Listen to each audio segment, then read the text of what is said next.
and sisters in Islam, Assalamu alaikum wa rahmatullahi wa barakatuh. This evening we'll be taking a look at a topic which can be classified as a sensitive topic. This tenet of Islam was found in the noble companions of the Prophet ﷺ, the Sahabas. So they were successful both in this life and in the hereafter, and they were great conquerors because of this tenet. This topic is called AlwarawalBaraa1, loving and hating for the sake of Allah. The Arabic word wala means to recognize who your friends are, to love them, to appreciate them, to support them, help them in their endeavor to establish the deen. Al-Bara means to recognize who your enemies are and to hate them and to exterminate them in their endeavor to get rid of your deen, al-Islam. In other words, this topic can be called the Islamic concept of love. Love, whenever a person loves someone or something, he or she becomes subservient to his object of love. Whenever you love someone, you become subservient to your object of love. So whenever a woman loves a man, she does strange things. She can't help herself. And whenever a man loves a woman, likewise he does strange things. So since love is a crucial feeling that causes you to become subservient to your object of love, Allah subhanahu wa ta'ala has guided us to who and what we should love. So whenever you find in yourself loving the right things and the right people, then you are on your way to success and salvation. And whenever you find yourself loving the wrong things and the wrong people, then you're on your way to one direction, and that direction is destruction. Al-Wala-wal-Bara is a crucial quality, a very important tenet of Islam.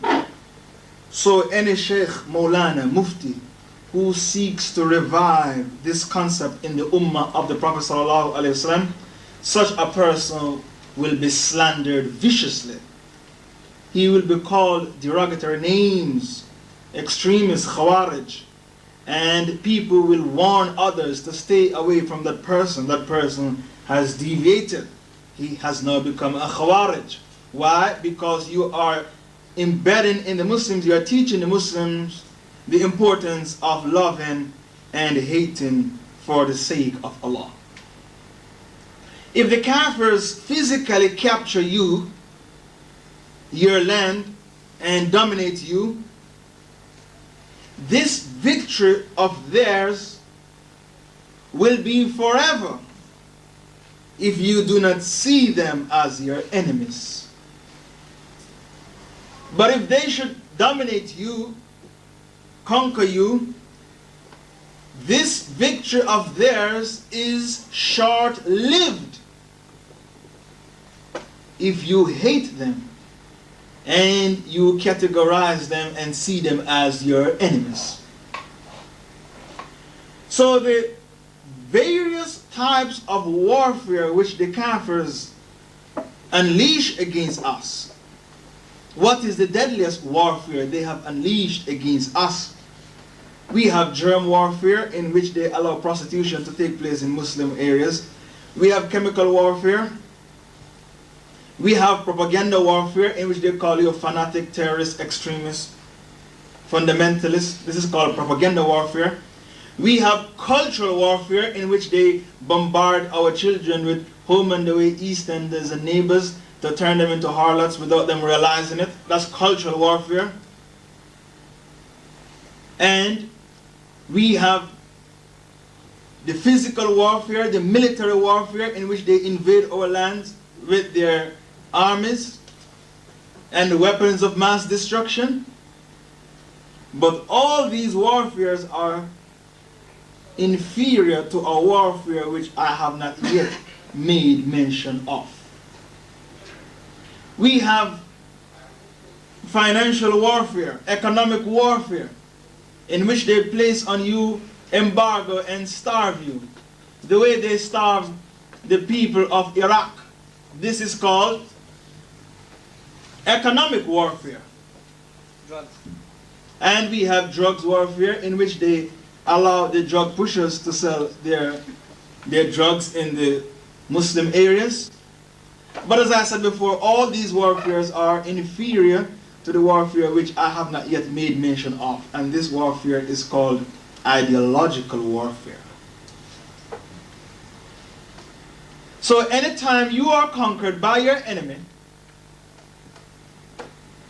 and you cease to see him as your enemy, you are finished, and that colonization will forever be hanging over you.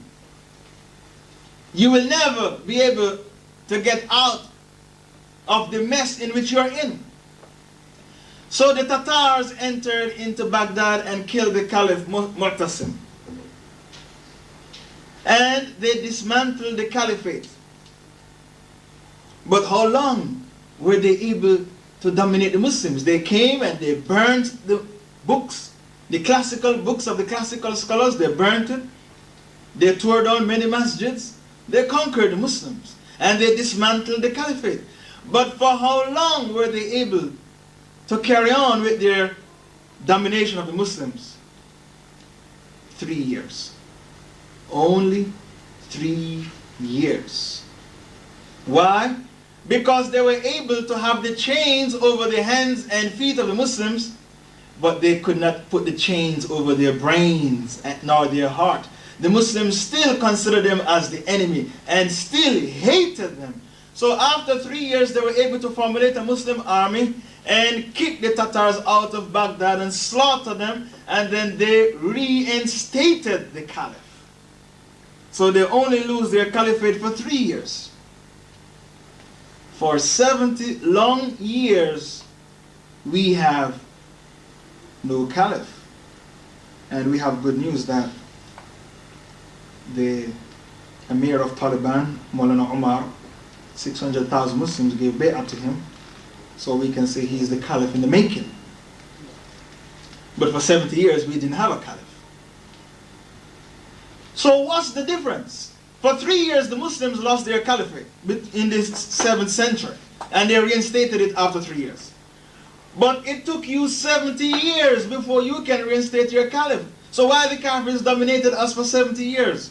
The reason for this is because we no longer see the Kafirs as enemies of Allah. Our enemies, a lot of us, we love the Kafirs. So AlwarawalBaraa cannot be found in the hearts of Muslims today. Allah has told us that they want us to become kafirs like them. In other words, the battle between truth and falsehood is a never-ending battle. So, Nuh alayhi salam, before Nuh, Adam alayhi salam had 2 sons, Cain and Abel. Cain the kafir killed Abel the Muslim. And he didn't make tawbah for his murder. Allah said he was of the nadimin, he was nadim. He was regretful. But to feel sorry for something and to make tawbah for it, it's 2 different things. He didn't make tawbah.